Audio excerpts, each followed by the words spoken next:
Warning. The following video contains strong language which may be offensive to some viewers and or inappropriate for children. The content within this video is intended for mature audiences only.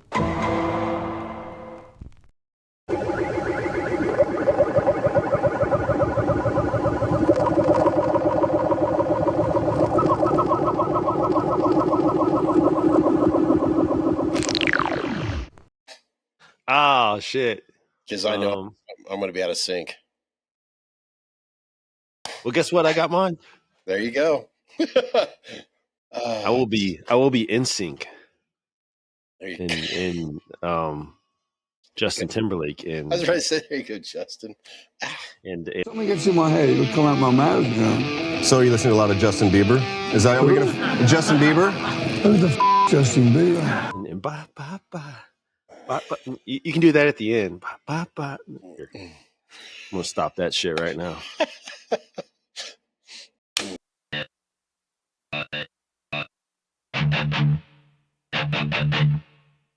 This is very much music related. There's no doubt about it. It is all very much music related.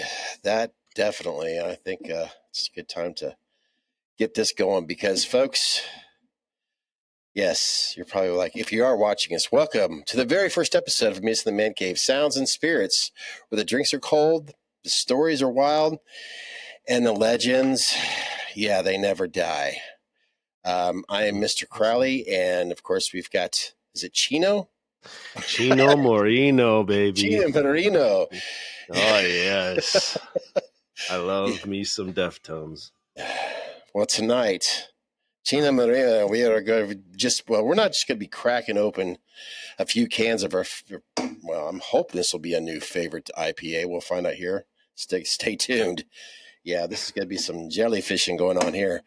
Are we going into that now? Because I would just like to say welcome, everyone, to the initial Songs and Spirit episode. Yeah. And credit to Scott for the great name. We're still going under the moniker, of course. We're still Meet Us in the Man Cave, but this is just where we can kind of segregate. That's not a good word, is it? Yeah, I mean, I don't want to segregate, but we can identify more with music here and be more focus driven kind of over on Meet Us at the actual Man Cave. Maybe we should put actual in there. The actual Man Cave. Yes, it's so weird. I'm in a different I'm in the same house, just trust me, folks, I'm having fun here. But ironically, this week has not been the best week when it comes to music, especially with absolute icons. Yeah, it's been, sadly, we lost just from 2 days apart from one another.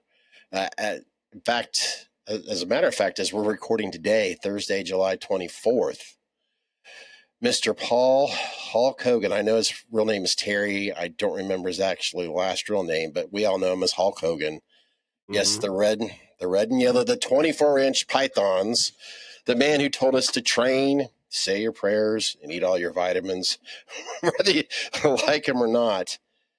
And of course, sadly, this really hit me hard. Tuesday, like millions of people around the world, on July 22nd. Mr. John Michael Osbourne, of course, as most people know him as Mr. Ozzy Osbourne, the Prince of Darkness, the Godfather of heavy metal, the man that tuned chaos into music and madness into basically anthems. So, folks, you know what? Just grab your favorite drink, settle in, and join us because you're about to meet us in the Man Cave with Sounds and Spirits. That was quite an overview there. That was bullet points right there, I guess, what we're trying to hit. Yeah, I try to get this monologue going, and sometimes when shit hits the fan like this, it's not hard to come up with a monologue. Hey, Mr. Crowley, tell me what you're sipping on there.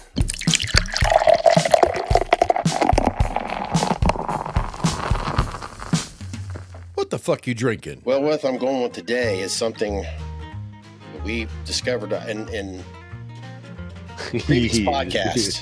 What's this jellyfish? I'm trying to Bouffant jellyfish, right? Bouffant jellyfish, exactly. I don't know what the fuck that means, but yeah, it's you know what? So, folks, I passed this in the store, and I'm gonna go out on a limb here and say it kind of scared me off. I was reading it. I was reading the description of it. It was talking about jellyfishes, and then it said sour ale, and then it just kept saying all this stuff, and I was like, damn. I'm just gonna keep walking. This looks like something that I need to work up to. This being a more specialized podcast on sounds, music, spirits, adult beverages, if you like a soury, all these, I have no clue with all these spritz drinks that are very popular today. What is it, White Claw or something? I have no idea what those. High Noon. There's a bunch of them. So many. It seems like each week there's a new one. This is not what we're used to. Oof. I could see a lot of people actually liking this, Chris. They like that sour flavor. Yeah. It's sometimes you fail, and sometimes I enjoy like some Rheingeist that are the fruity, the sour fruit. Some of them are okay, but that one, just when they brought like the jellyfish thing into it, I was like, you know what? I don't know. I don't know about that. You know what? This will definitely go good with the spirits of Ozzy Osbourne right here. I think just this from the bottle alone. I've already, And you know what I think is cool in the past episodes, having to do with the Songs and Spirits moniker here that we're going under. I really thought that was cool because it also kind of delves into the spirit, like the soul, which we so often feel like it's like a double entendre there, because we say so much how like music it's the fucking soul. It's such a deep part of you. So I kind of liked how that went too. Not just the spirit in the alcohol, but the spirit of music. So I dug that. Very cool. It just, it just sounded like peanut butter and jelly to me. I'm sorry. Mysticor. Going with the good old Mysticor. Man, this thing's a fucking monster. It's a beast. It's so fucking good.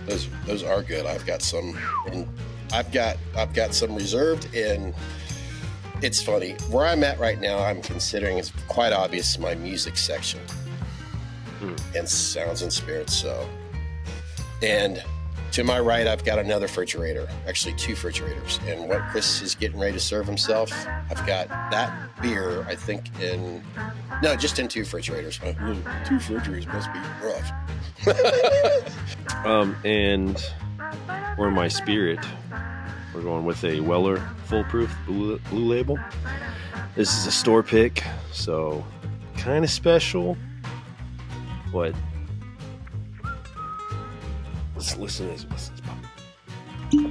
Oh, man, that's a good one. Got a little pop music going on. I was actually going to pop open that Weller, but I figured just visually, I'm like, you know what? This is a good Ozzy thing to have tonight. I mean, hell, I even got my tribute Randy Rhoads and Ozzy t-shirt, that legendary photo of the two on tonight. So, and trust me, if you guys, there hasn't been a lot of individuals that's left comments on the original Meet in the Man Cave. But if you guys are into this sort of thing when it comes to bourbons, whiskeys, vodka, you name it, spirits, we'll have special episodes, especially if I get my ass back over to Chris's sometime in the near future, where we hang out at his bar and do a podcast. I'd say about 99% on spirits alone. On that. Yep. So yes, we'll definitely get into that more. I'll even get into wine occasionally when I'm in the mood. It's been a while, but I used to really get some, especially Rieslings. I loved Rieslings. I don't know why. I just did at one time. Hey, try anything once. It's not bad. It's really good with a lot of meals, actually. I'm a Cabernet guy if I do drink wine. I like them dry and all the Cabernet stuff. Reds. In fact, if Todd decides to watch this podcast with his wife, Mrs. Todd. There have been plenty of nights in the past where we would go down to his man cave and just jam out on some rock band, which is music related, where we were having our spirit drinks. And I was drinking a lot of Riesling wines while I'm trying to play, oh God, Black Magic Woman on bass, slapping the bass. Sounds so fucking sophisticated right now. Like sipping on my Riesling while I was slapping the bass. It sucks because I'm trying to actually play like an A chord the first time I picked up that plastic thing. I'm like, these are buttons. A C, a C, a D, a C. I'm like, whatever. But it was fun. We had a lot of fun. And I know Todd, he's taking that tradition with his grandkids. They want to come over and play rock band and all that, and he's all down for that. So, but you know, it's obvious. I think we should start with Mr. Hulk Hogan, since today was the day. 71 years old. 71 years old.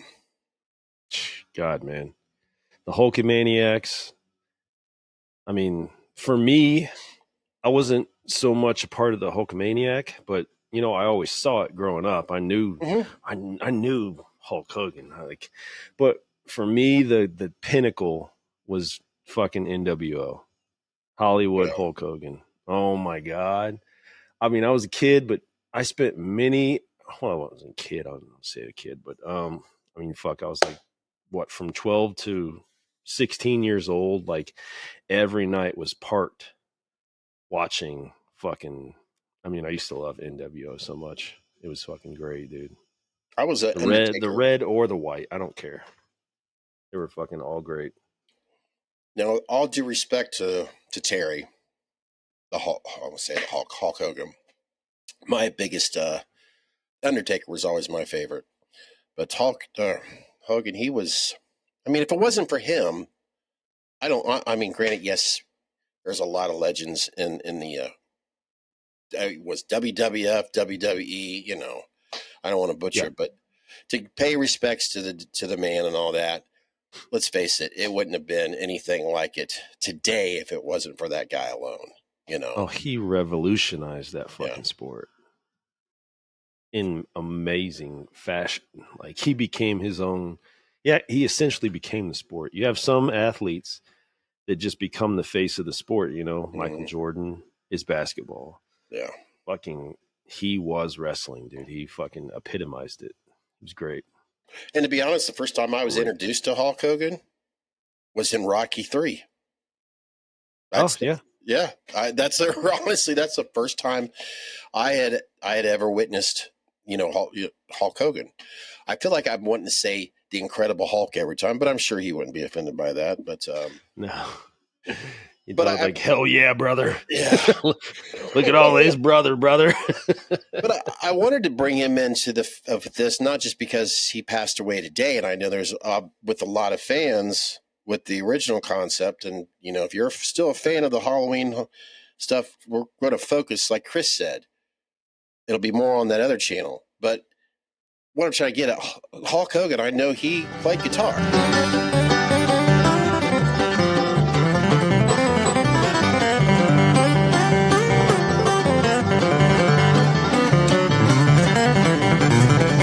Played bass guitar. Yeah, I think he played both regular guitar, bass guitar. I think he did something with Nickelback one time. I don't know, but I know he's played guitar. I didn't fucking know this. You're telling me something new. I didn't know this. Yeah, he. I don't know if I was living under a rock or what, but I did not know that shit. No, because you were smelling what The Rock was cooking. Hey, I met The Rock, and he's fucking rich. God, that dude's fucking big, bro. He is fucking massive. My favorite was always Goldberg. Goldberg, when I met Goldberg, literally, it was like he was holding a pencil, and that pencil looked like a fucking toothpick. Yeah. If I can, put a good analogy to it. But The Rock was just a fucking unit, man. He actually made Goldberg look kind of small. I was really fucking surprised. He's a big dude. Hey, yeah, and Goldberg. Yeah, there's no doubt. That guy he's a big dude. Hell, I met Mark, a.k.a. The Undertaker. Big dude. I bet he's fucking huge, dude. Yeah. Very nice guy. Very nice guy. Soft. Seems like it. I mean, he definitely carries that persona out in public, but he's very friendly. But he had to keep that image. But I don't know. For all the Meyer fans out there, you had to love The Undertaker, especially in the earlier heydays, because I know that whenever I would watch any of the Undertaker matches, and when you thought he was down, he did that infamous Nick Castle rise. And the first time I seen it, I was, he took that from Nick Castle. I mean, that's right. What I was saying. I mean, you know where my priorities stand. And I mean, like I said, Undertaker is always my favorite. But when I'm saying he took that from Nick Castle, I'll be like, oh, shit, I hope you didn't hear me say that. Because he's like 6'10", and I'm like, a little baby. He would have tombstone pile drive the shit out of you. But thankfully, Mark, a.k.a. The Undertaker, is really a nice guy. So, but yeah, Paul Hogan, he was actually... I've seen him play guitar a couple times, and not bad. I mean, more of a rhythm guitarist, but let's face it, rhythm guitar is actually really fun. That's probably what he enjoyed. Yeah. Hell, 3 chords is all you need to play 1,000 songs, so. It wasn't like he needed to fucking play music for money. He had his other gig. He said, I'm going to do this shit for fun, then. You know what? I'm going to keep it glasses half full. I'm not going to talk about the stuff that he had to deal with financially in his life. So maybe the guitar wouldn't have hurt him after all. But no. But all due respect. You know what? There's 3 guys that I felt like had financial trouble and had marital trouble that will still probably be in my good graces, and that's probably Mel Gibson, Arnold Schwarzenegger, and Hulk Hogan. Like, I don't care what they went through. They're still fucking cool dudes, man. I go have a beer with them. I still support them. I like them for their personas that they created, and I like them for what they gave back to the fans. That's I don't care. It's I'm sure there's it's an exhausting week for a lot of Hulk Hogan fans, because with the music, I would say well over 90% of the people that are fans of Hulk Hogan knew of Ozzy. I mean, how could you not know of Ozzy in that same, I don't know, there's just a certain chemistry there of it. I don't call it what you like. I mean, I was... First of all, I noticed, to be fair, to be respectable for one Huxtable that I liked. It started off with Malcolm. I did hear about that too. Yeah. It's been a hell of a week, man. Yeah. Freaked me out when I heard about that, because I'm like, holy shit, him and I are the same age. But when I heard what he died, I was like, well, shit, I could. So, yeah. So I want to make sure I pay my respects to that. So. I don't know if we're getting off topic there, but I don't know that news. Can you share that with me? What did he die from? I just heard a quick report the day after that he had drowned in the ocean. Drowned in the ocean? Yeah. And the thing of it is, I heard that it made me think back to many, many years ago, the last time I was actually in the ocean, undertow. And I remember feeling like I was going to drown myself. And, sharks in that moment in time, I'll just stay on the beach side here in Ohio. Damn it, man. Yeah. Damn, I don't mean to sidetrack, but damn. Yeah. That's crazy. It's absolutely, it's been a rough break. And, we've always said, as long as I can remember, even before I even really cared about, and, when you're young, I don't think you should sit around worrying about, their final moments. You should be enjoying the time of your life, which I'd like to bring that up in a little bit, a certain young lady. But, as adults, when they say they go in threes, we definitely got it this week. There's no doubt about it. Malcolm, Ozzy, and Paul, or Hogan. Been a tough week. But Ozzy, man, everybody. How do you even start that? How do you even start? I don't even know how to. I don't mean to glaze over because this is obviously Sounds and Spirits. So we're trying to keep it music related. Hulk Hogan, yes, we're paying our respects, but his music career wasn't that prolific. But to go into Ozzy, like, how do you even intro into fucking Ozzy Osbourne's career, man? To pay respect to it, just respectfully. Insane. The icon that was a living legend. I hate saying was because it's just, to me, I'm not ready to really go there, but that's just a fact. The man, how many people in the Rock and Roll Hall of Fame is in there twice? Ozzy, for obviously Black Sabbath and his, Ozzy Osbourne. I know Dave Grohl, of course, with, Nirvana and Foo Fighters, but thankfully Dave's still here. Take your time, Dave. We don't need you to go away anytime soon. No. Yeah, how do you start? Where do you begin? This man was old enough to be my father. Black Sabbath, the first album came out. Actually, the first two albums, they came out the year I was born. And when kids listen to War Pigs, they are just banging their head. The same little kid when I was a little kid. Kiss, Black Sabbath. I remember being introduced to UFO, not the band UFO.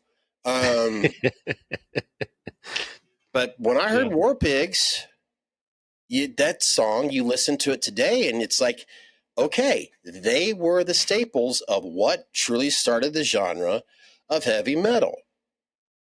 All due respect to Led Zeppelin, but they were an acoustic. They were a blues band.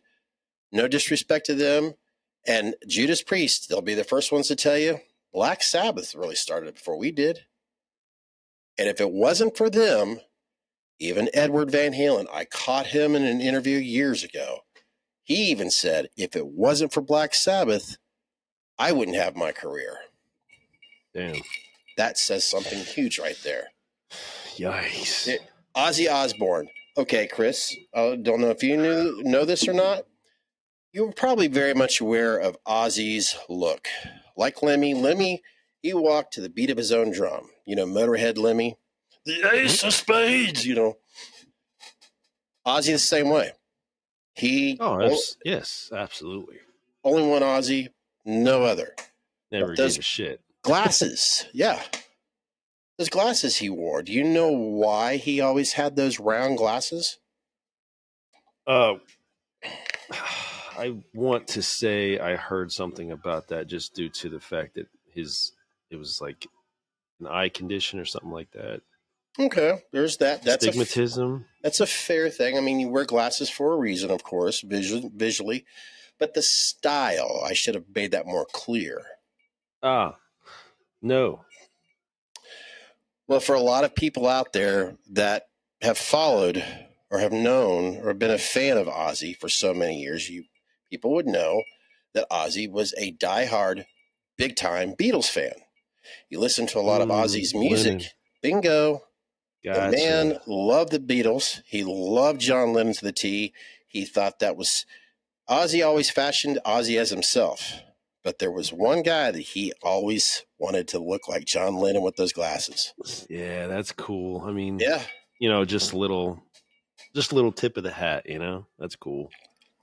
No, never paid attention to that, really, honestly. Never delved. I'll be honest, for me, my kind of appreciation for Ozzy all came from DMX. Mm-hmm. I was so heavy into DMX and I was heavy into my, culture that I was growing up in and living in and, being a fucking little deviant like I was and stuff like that. And DMX came out with the song Nowhere to Run. It was on the South Park soundtrack. And sure enough, it was ODB, Old Dirty Bastard, DMX, and then it was fucking Ozzy Osbourne. And I was like, because when you listen to a rap album or a rap song, it's pretty much like 808s. It's like beats. It's on a beat machine, or it's used, on a turntable. DJ scratching. It's notoriously something like that. They use hooks. They use loops. They do all that shit, and they use it, and they turn it into a song. They sample a lot of stuff, but to see like somebody of Ozzy's caliber working with a rap artist, that was like my introduction. That blew my mind. I think it was like 1999 when I found that song, and I was like, holy shit. And that grew my respect, not only for DMX because he was working with a rock icon like that, but for Ozzy as well, because Ozzy didn't care what he looked like. He was like, yeah, let's do this song. It's going to fucking kick ass. Let's do it. And that was so cool to me.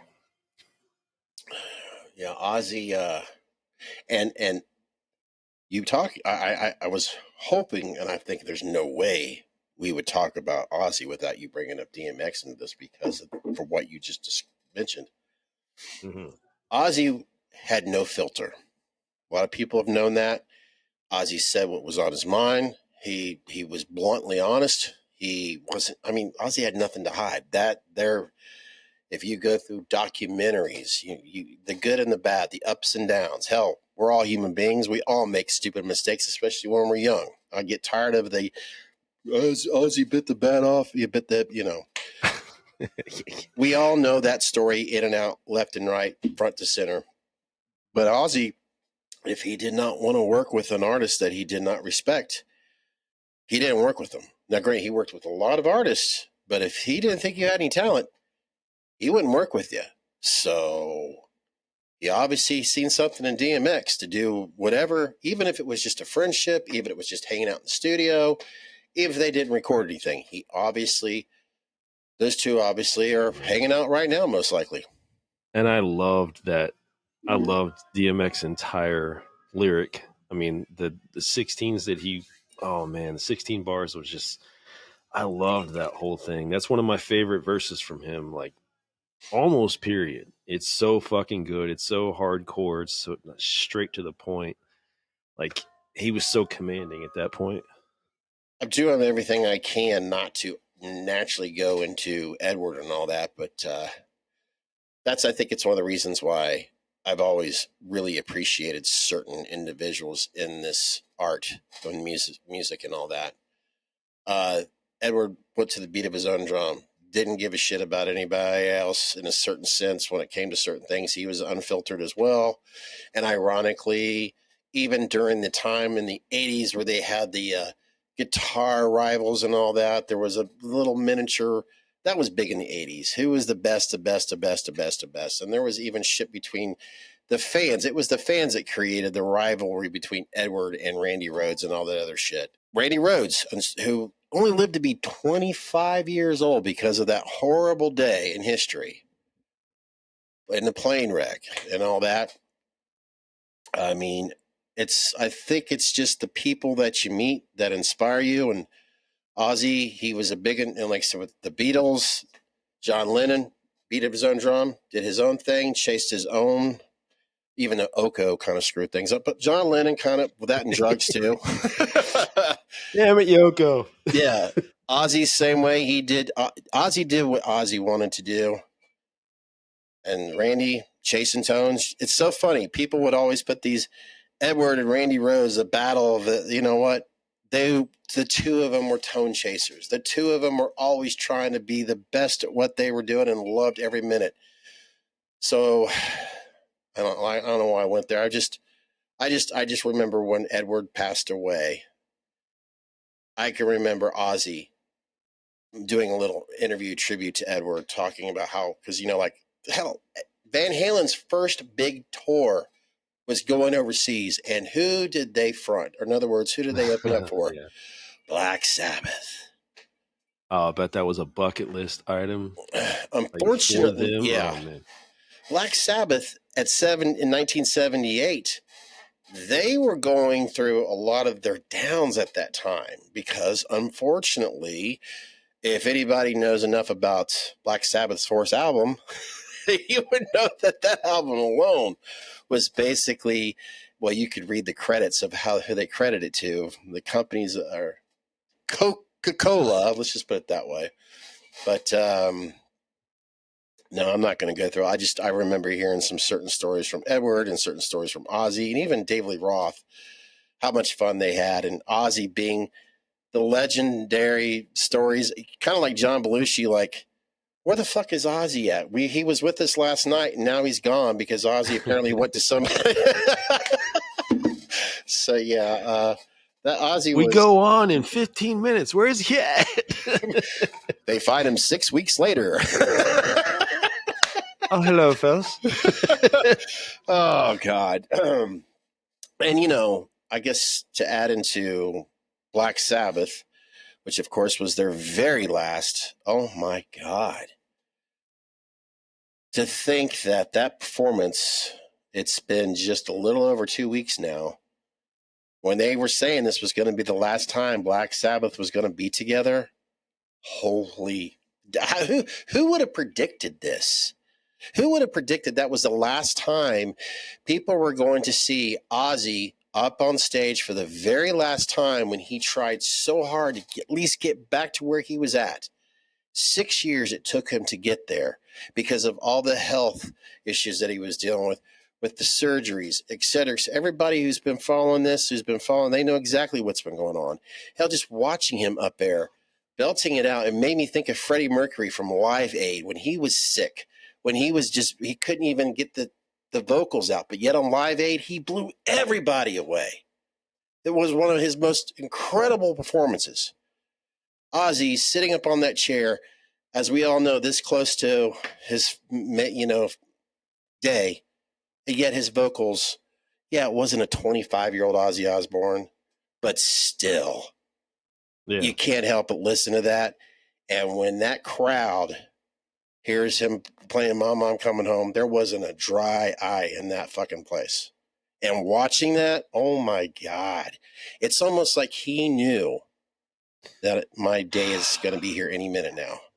And it's just, God, it's so hard to watch. Yeah, I hate analyzing it that much, because that's so fucking it's kind of sad to know that someone can feel it coming in that actual situation, and all they want to do is give one last thing to the world before the end.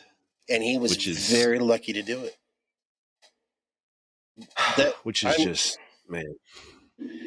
I mean, and I could go back to Ozzy as a child. And we've talked about mental health on the, originally. Ozzy had to go through a lot of mental health as a child. He was basically bullied and abused because he had dyslexia. People made fun of him. I mean, what he had to overcome. I mean, anybody that, if they just if there was and of course there are books, but just if you are having troubles, if you are down in the dumps, if you think I can't get out of this mess, bullshit. If Ozzy could do it, so can you.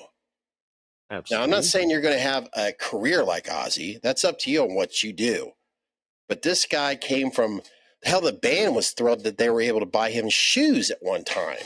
That's how poor he was. He had no pot to piss in at one time. It's just, it's amazing. It is heartbreaking, but at the same time, you can't help but feel, wow, what a lucky son of a bitch. I know his family misses him dearly. His closest friends are still sobbing, but they've got to be celebrating the hell out of him right now. To build what he built. Exactly. I don't care if he, if he had it all or if he didn't have a pot to piss in. Either way, take either beginning you want, and to build the empire that he built. That's just, either way, if you're born rich or you're born poor, I mean, either way is fucking impressive, dude. Yeah. I mean, that shows so much drive and determination and just passion for music that he had. Fucking impressive. And to think that in a little over a month, going to a horror con, which there's no doubt. I say, why? It's going to be 10 years from now, Chris, and I'm going to have breaking the world record for saying obviously so much. Hey, you know what? You make it your own. That's right. You do what you want to do. But Horror Hound weekend, of course, I was thrilled, like you, like so many. Dick Warlock's going to be there. But now to think that there is, and hopefully nothing changes, but Geezer. Yes. I believe his real name, his first name is Terrence Geezer Butler. The bassist, actually, songwriter for Black Sabbath. A lot of those great songs. Oh, so he's going to be there. To think, now all of a sudden, his table might be swarmed. Big time. Man. Ozzy's one of It's got to be hard for him, don't you think? Yeah. But you know, I wouldn't be surprised. Well, no, I'm not going to say it. I was going to say I wouldn't be surprised if he canceled, but man, I don't want that to happen. But yeah. He's he's staying strong, from just reading, the posts and all that, there's been tributes and all that, which of course there's gonna, what I'm thinking right now, since this is music period, there's gonna have to be, well, there doesn't have to be, but I couldn't help but think earlier, and I know there's gonna be somebody say, oh, she's just trying to get money, but what if Sharon is just, let's take Sharon, let's let her rest, let her. She's got enough shit to deal with right now. See, I want to get to the Ozfest. What if Ozfest? If it wasn't for Ozfest, there's a lot of bands that wouldn't have what they have today. I just started thinking, what if they decided, what if we did Ozfest again? I don't know. Your mind goes. You know what I mean? When you're thinking about this stuff. Yeah. It was huge, though. Ozfest was huge for so many years. Yeah. Absolutely. I remember the reality TV show. Did you ever watch that? Oh yeah, the Osbournes. Oh my God, I watched that as soon as the thing happened with DMX, I fucking went down. How I go down these little deep dives. So I went down the little deep dives, like trying to catch up on that, and then I caught wind of this reality TV show. Dude, I started watching it nonstop all the time. Fucking watching it all the time. And it was just so funny seeing how he tackled like everyday life and stuff like that, because he was doing he would see people like talking about his speech and how he would talk and things like that, and I'm like, man, he don't give a shit about that. Like, he don't care at all. He's fucking, you're watching him, he's making millions of dollars off this. He's got his family, he's fucking happy. He's got his fucking legendary music career. Like, come on, get out of there. Yeah, it was funny as hell. I used to love that show. There is a documentary. This was from the 80s.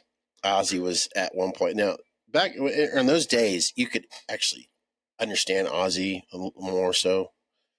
I think his Parkinson's had a lot to do with that too. Not to mention being heavily medicated, because when Sharon was diagnosed with cancer, they said it was some of the worst times for his being heavily medicated, which he was a wreck. If you watch those shows, you could tell he was an absolute wreck. Even though they edited the hell out of it, but he was a wreck when Sharon was battling cancer. But anyways, there's this interview of Ozzy where he's in a kitchen. Ozzy was, for years, been known as a pretty good cook, right? And this is the 80s hairdo and all that. And it's hysterical. It makes me think of Spinal Tap. He's being interviewed. He's talking, and next thing they see him open like a thing of orange juice. and then there's a camera angle of him pouring the orange juice into the glass, and it's just going everywhere. And Ozzy just keeps on talking as if it didn't even happen. It's so funny. And what happened with Black Sabbath? We all ended up junkies and alcoholics and everything. Like the drummer ended up in a rehabilitation center. I did for a while, and then in the end, disaster happens. It's inevitable to happen, disaster, because it's like drugs. They were okay at the time, but we outgrew them, you know. We just, you know, we took LSD, we took cocaine, we took vast amounts of marijuana. It was fun at the time, but then we all just sort of thought this ain't a very good idea anymore. So you have a more stable life now? No. You'd think it was fake, like it was a Spinal Tap ordeal, but no, Ozzy just kept on going. I think the funny thing about it was he seemed so unbothered. Like anything could happen, and he'd just be like, "Oh yeah, that's whatever." I mean, this was the guy that pissed on the Alamo. This was the guy that, as we all know, thanks to the Motley Crue's whatever the fuck it was on Netflix, the snorting of the ants and all that. This is the guy that did bite the head off of the pigeon, or I think it was the pigeon. Then I told myself I wasn't going to bring this stuff up, but hell, we've all done stupid, but Ozzy was on top of the mountain when he was doing crazy stuff. So, but I love the fact that Ozzy, I like the fact that he was more known as his in the years as more of John Osbourne, dad, a grandfather, a family man, who was able to at least get a connection with his first. Actually, he has Louis, and I forget his daughter's name. I'm sorry, but they at least were able to rekindle their relationship. There was an adopted child of his, but there was never. I guess he never really got that close. But the fact that Ozzy became very close and very supportive of his family for so many years, especially there towards the end, I'm glad that overshines the stupid shit we do as kids, because he was a kid when he was doing stupid stuff with a lot of, that was fed to him. So, yeah. I mean, you give a 24-year-old the keys to a lot of Lamborghinis. Yeah, he was a rock star.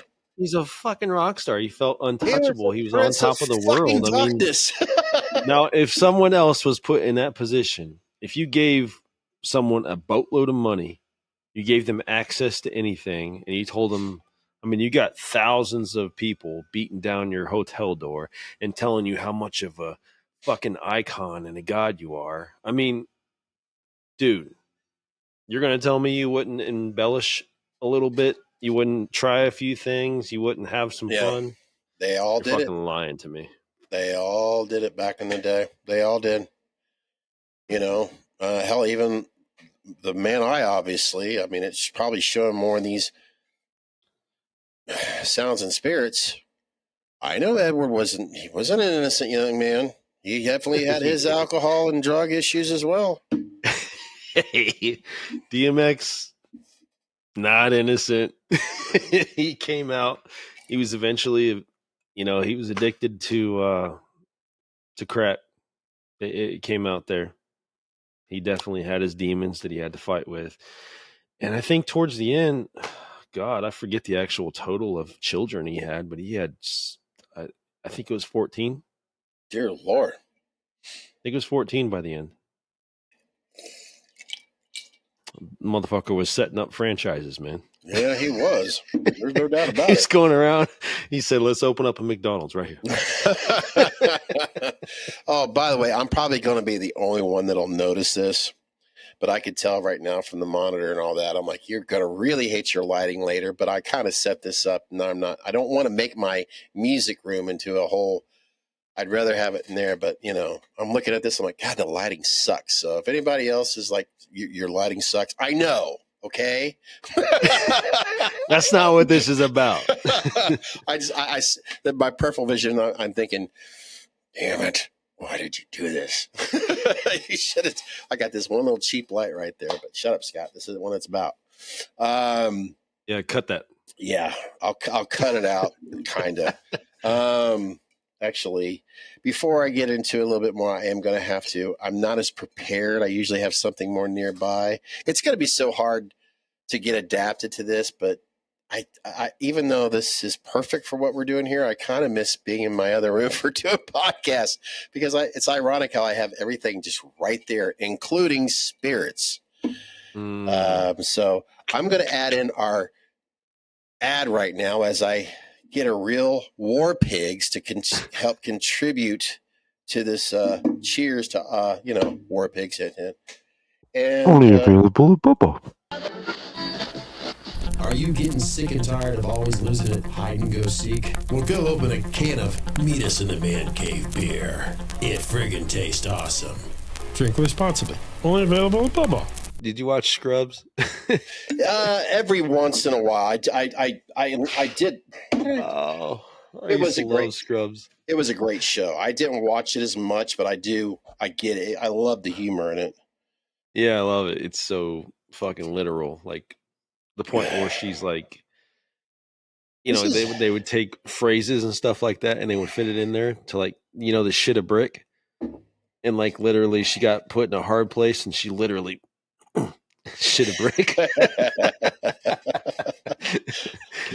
No, but anyways, I wish when you were buying that beer, you know how they JD wanted a little man to follow him around for the rest of his life and scream mistake into his ear.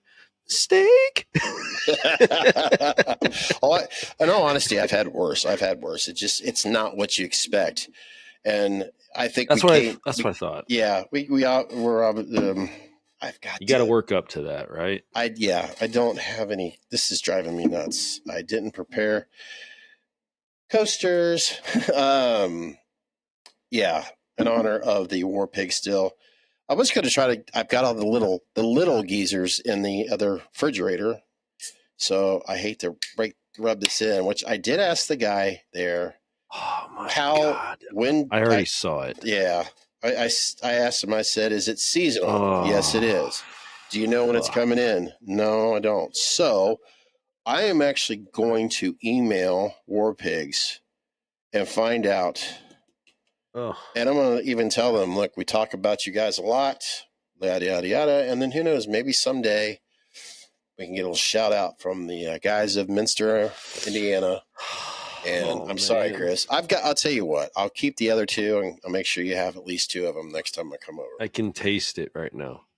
But yeah, it's after having their other shit. Cheers to taste. Yeah, it's in my mouth right now. Ah, damn, big difference. Damn it. Well, like I said, I'll save them. He doesn't know when they come out, though. It is seasonal, though. So he even said this, and I thought of you. He didn't even finish the sentence. He says, yeah, but as soon as it gets out, you're just going to have to buy them all on the shelf. I'm thinking, yep. Thanks, bud. Well, that is a nice little place there, though, in Troy, Ohio. You say me and my buddy already do that? So yeah, I am. I'm just going to send them an email. That's one of the things I want to get done this weekend. Like, it takes a long time to send someone an email, but I want to hopefully they'll get back and say, at least give us some information when to expect to see Blinding Light on the shelves. And I don't know. I don't want anything from, just a little bit of a shout out or something. That'd be really cool. Oh, that would be awesome. Yeah. Because it's not like we want free beer or anything. We just really believe in what they're selling. If you want us to sample, because you have to worry about using the word free. I don't want to overreach myself, but yeah, that'd be fucking amazing. But got to be humble here, right? Yeah. Yeah. If you guys are listening to this, have been watching us whine about War Pigs for a while. They do have a website. And of course, if you like IPAs, you owe it to yourself to see if they have it shipped to your end of your neck of the woods. It is for IPA beers. I Chris, recommendation. Your thoughts? I mean, when did we When did you find that beer? Was it 2024? Yeah. So I mean, if Blinding Light came out, let's say next month, I felt like it was a summer, but if it was a year ago, yeah, it was. I think so. Myers. I was at Myers. You know what?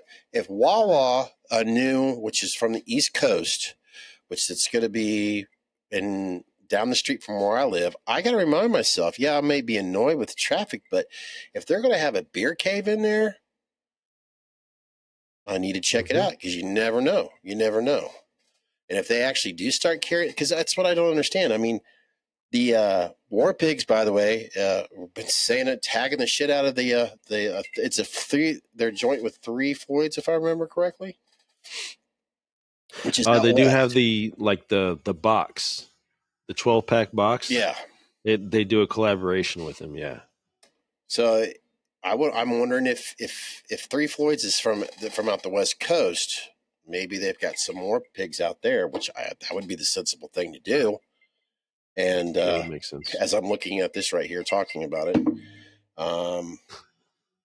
it's definitely even my boss, who I found out recently is in IPA beers and all that, and he lives in Indiana. He loves Rheingeist, but I talked about War Pigs. He's like, oh yeah, I love that shit.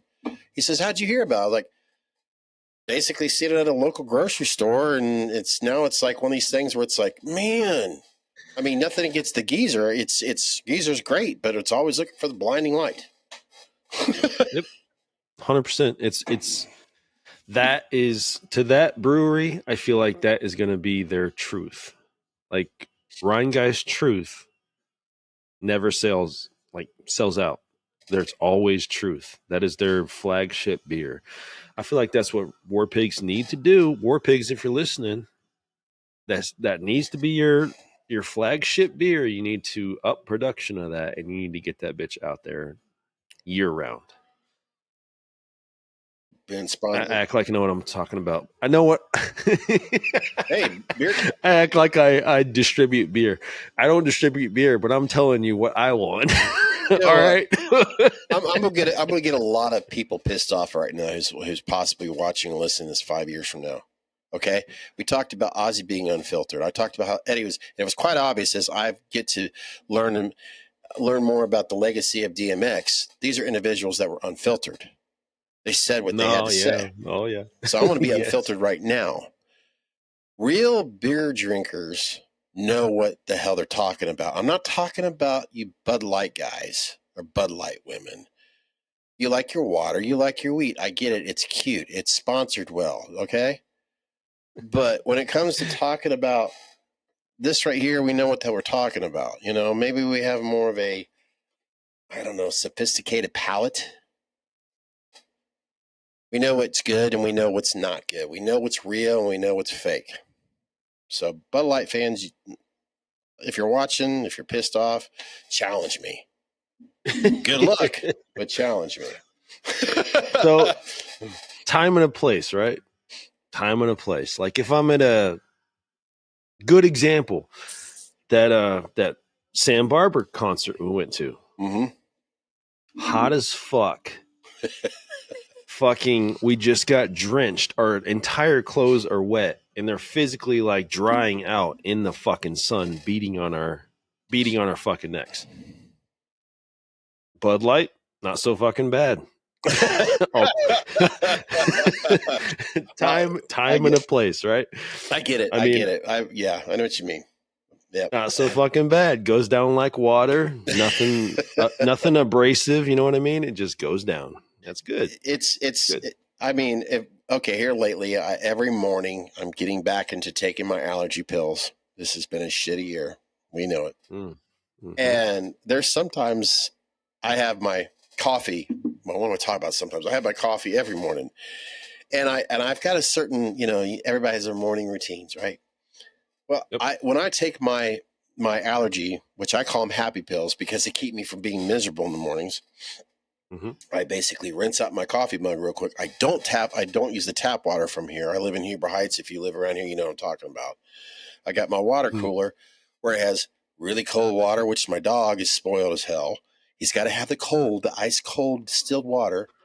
And then there's the warm tap. Those are drinks better than I do. Yeah. It's like, gee, growing up in Huber Heights, I was a hose water kid. Like, I didn't give a shit. I'm probably so fucked up from all the hose water. I love that shit. That hose water in Dayton was the bomb. But I can remember, what I was getting to, there's still a little bit of coffee residue. And I don't give a shit because I'm not gonna waste it because I want to have something to take the pill down. Because I've got this thing about if I'm taking meds, like say ibuprofen, allergy, I want to take it with water, nothing else. Because if I got a bad headache or my back is killing me, or if my sinus is dry, I'm just doing what the doctors recommend. Take a full glass of water with your happy pills, and that's what works. But if it has a little bit of coffee, like you were saying with the Bud Light, when you're out there in that heat, I remember back in the day going to Bengals games when you're desperate, that Bud Light shit, it just, when you're hot and you're miserable, give it to me. I don't care. I just need something cold because it tastes more like. Yeah, it fucking, I mean, I will take a Coors. I like Coors. Coors. I like Miller. Yeah. I like Coors. I'll do that. Coors Light. But yeah, the Bud Light, I mean, any port in a storm, pretty much. Like, man. You got one? Give me it.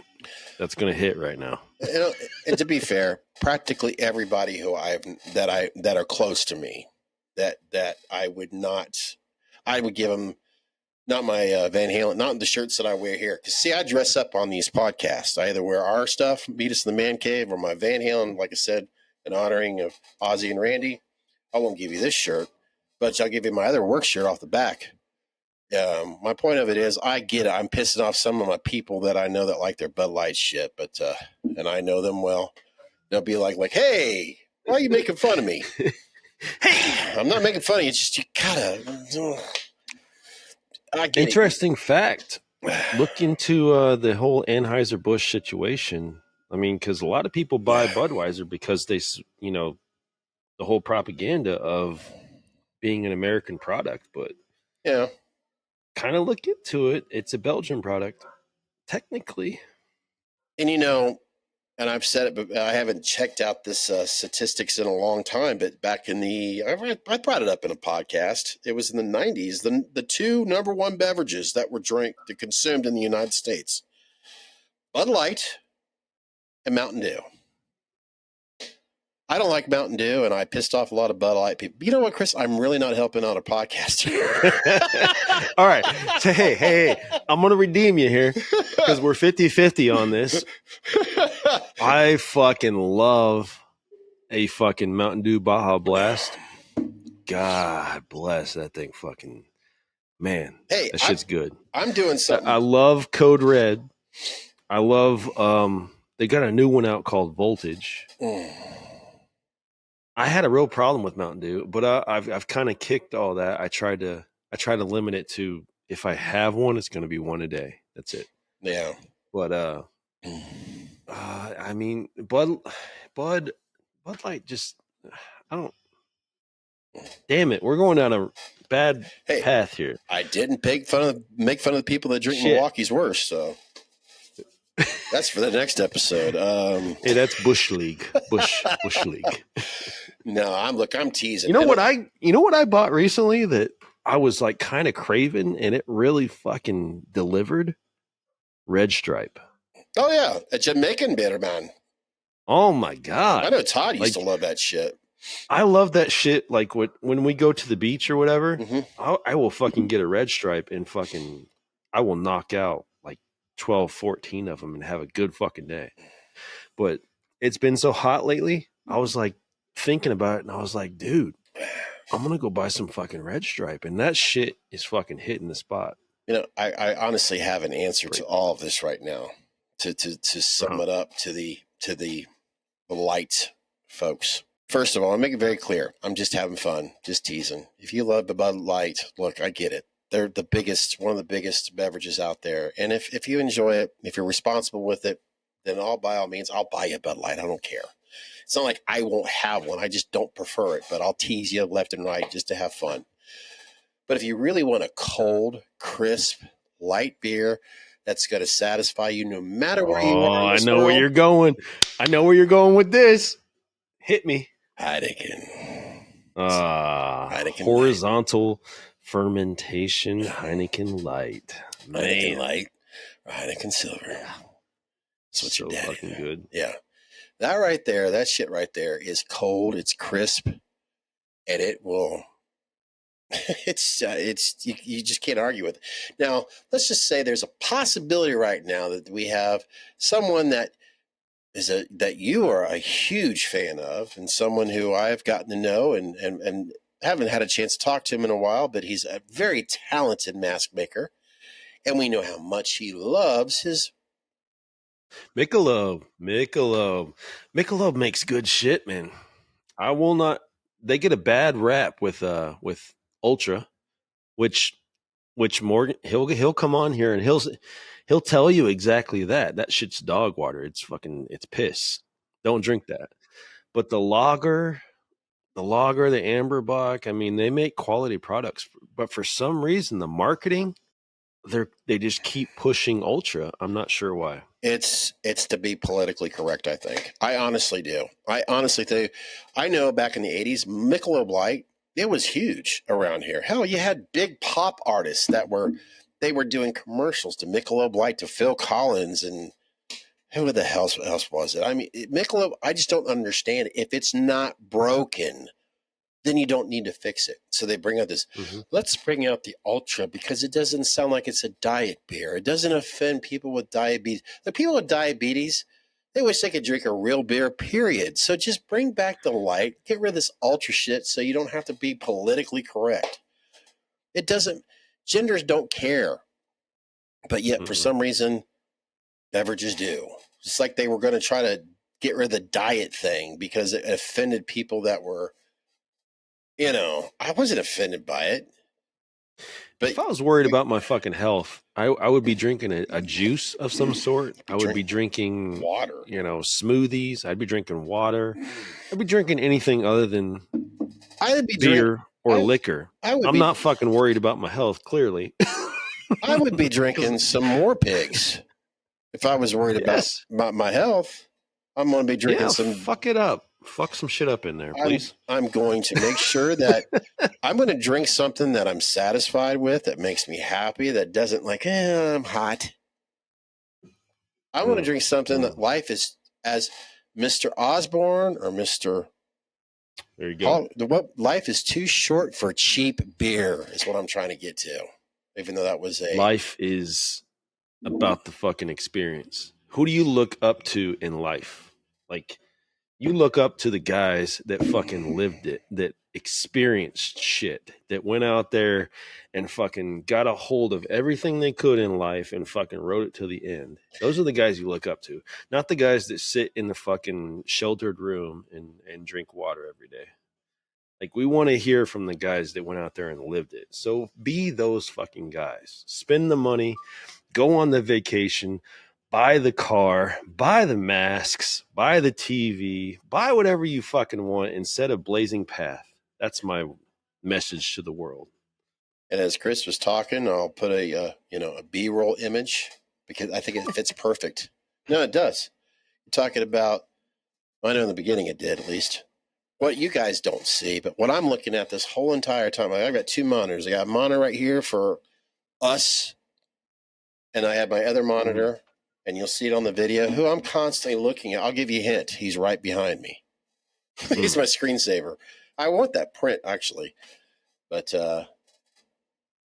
it's like, I mean, if you're talking about the car game, listen, I feel like we should go off a little off the tracks. We try to keep it clean on Meet Us in the Man Cave. Yeah. Sounds and Spirits, we're talking about music. We're talking about the soul. We're talking about things that mean, and to my soul, I'm just that guy. I blurt it out there. I say it. I don't give a fuck how the reaction is, and that's just how I am. But it's like a car. When you buy a car, you don't like, I know I'm kind of a bad example of this right now, but you don't buy a car just for it to sit there in the garage, right? No, yeah, absolutely. Like for lack of a better term, it's like getting in a relationship and and not having sex with a chick because you want to keep it tight for the next guy.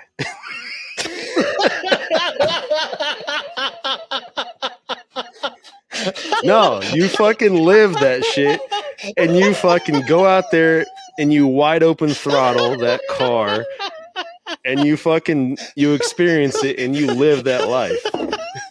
Oh shit! Chris just gave me more work to do. That's for sure. He just gave me more work to do because you can't have this at the end. And my gut tells me, on. No, you can't, because statistically, people only watch so much. But that's going to have to be a short. That's going to have to be added. And Chris we already discussed somewhat a little bit before I hit that record button. And I think what we need to do right now is basically, God, my mic's all of a sudden. I miss my other mic. This clipping in right here.